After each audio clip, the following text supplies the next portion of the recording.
When you think about dollar, euro, Bitcoin, Ethereum, you think about wins and losses in sport, in life, in relationship, in anything. Something in your brain and body has to keep track of that. Did you win? Did you lose? What's a letdown? What's a celebration? And I think one of the most important findings in the last few years in neuroscience is that while the molecule dopamine is associated with reward, it's more about motivation and craving. When I say the common currency is dopamine, what I mean is the molecule dopamine, when secreted in the brain, makes us pursue things, build things, create things, makes us want new things that we don't currently already have. It's a way of tabulating where we are in our life. Are we doing well or are we doing poorly? And that happens on very short time scales. Like, do you wake up feeling good? Or do you wake up feeling kind of low? Or on long time scales. If you're halfway through a long degree or you're halfway through your life, how are you doing? How do you gauge that? Well, it has everything to do with how much dopamine you were releasing in the previous days and weeks and years. All of this is subconscious. But what's cool is that once you make these processes conscious, once you understand a little bit about how dopamine is released and how it changes our perspective and our behavior, then you can actually work with it.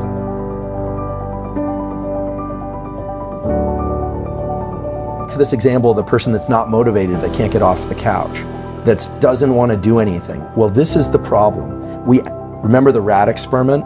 They are effectively the rat with no dopamine, but they can still achieve some sense of pleasure by consuming excess calories, by consuming social media. And look, I'm not judging, I do this stuff too, right?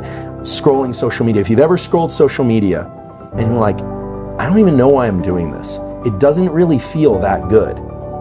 And I can remember a time where you'd see something that was just so cool, or you'd see something online. I remember this when TED Talks first came out. I was like, this is amazing. These are some, at least some of them are really smart people sharing really cool insights.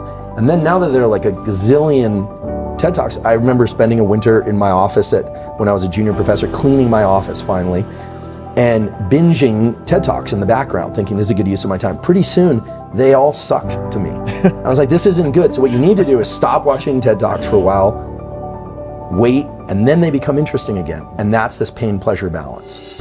And so for people that aren't feeling motivated, the problem is they're not motivated, but they're getting just enough or excess sustenance. So they're getting the little mild hits of opioid, it becomes an opioid system. And if you think about the opioid drugs, and then there's the kind of opioid-like effects of constantly indulging oneself with social media or with video games or with food or with anything, to the point where it no longer evokes the motivation and craving. And this is really the new evolution of the understanding of dopamine in neuroscience, which is that dopamine itself is not the reward. It's the build-up to the reward. And the reward has more of a kind of opioid bliss-like property, which itself is not bad if it's endogenous, released from within. But when we can just sit there like the rat with no dopamine, gorging ourselves with pleasures, so to speak, what you end up with is somebody that feels really unmotivated, and those pleasures no longer work to tickle those feel-good circuits. And so there's no reason for them to go out and pursue it. And that's a pretty dark picture. So the keys are to pursue rewards, but understand that the pursuit is actually the reward if you want to have repeated wins, okay? The celebration has to be less than the pursuit. And that's hard for some people to do.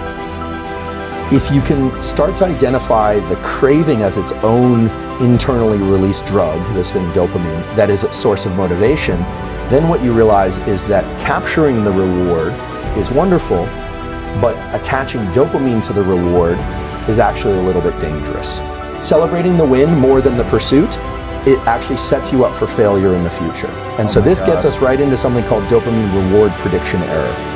Reward prediction error is basically if you expect something to be really great and then it's not quite that great, your dopamine baseline lowers. And now, understanding what we know about dopamine, that means that not only did you feel as if you lost because it wasn't as much a celebration as you thought it would be, but it also means that you're starting from a lower place, meaning you are less motivated.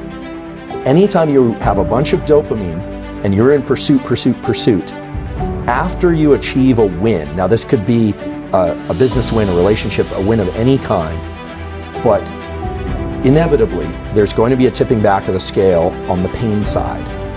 And that pain side is always going to go a little bit higher than the dopamine side. So this is what you would feel if you pursued a goal like building a big company. Here it comes, the big sale.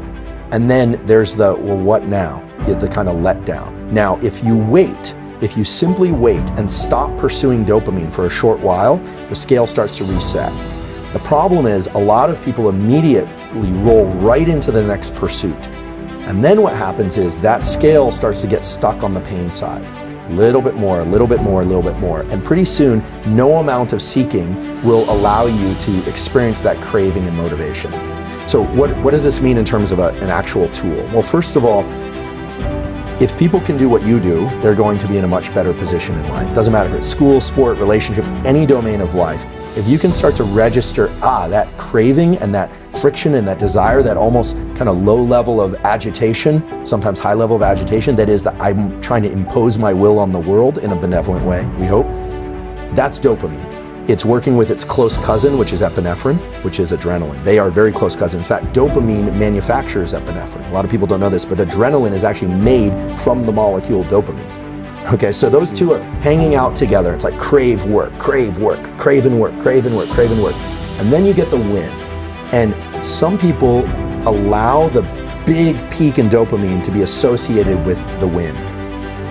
And smart people learn to adjust their celebration internally, right? This is all internal. You could throw the biggest party in the world, but as long as you're kind of laid back and looking at this, not letting yourself get manic crazy, you won't necessarily crash as hard, and pretty soon your system will reset. So you take the day, you clean up the dishes, you relax, you go, what now? I'm feeling a little low. Well, rather than going out and spiking your dopamine again, just wait. Understand that the scale will reset again. Give yourself a few days where you're gonna feel a little kind of underwhelmed. Things aren't gonna be as interesting. It's gonna be hard to trigger that big release because you just had the peak. Well, if you adjust that, you relax, you understand there's always a little bit of a postpartum depression. We sometimes hear about postpartum depression. That's a clinical thing, but there's always that kind of, today's not as exciting as the previous days. What am I gonna do with my life? But then, if you let it start ratcheting up again, then what you realize is your capacity to tap into dopamine as a motivator, not just seeking dopamine rewards, that is infinite. And I can say with great certainty that this is how you were able to build a big company and sell it, how you've been able to build a successful podcast and sell it, how you're constantly seeking, because seeking is the reward. And I think for most people, we think of the reward as the finish line. And so the key is to get to the finish line, step into the end zone, but no end zone dance. It's just like, yep, and now I'm gonna go do it again. That's really the key. That's the key to doing it over and over. And when I see big athletes or academics or anyone or musicians and they rise and crash, it's clear they've lost the touch with the motivation evoked dopamine.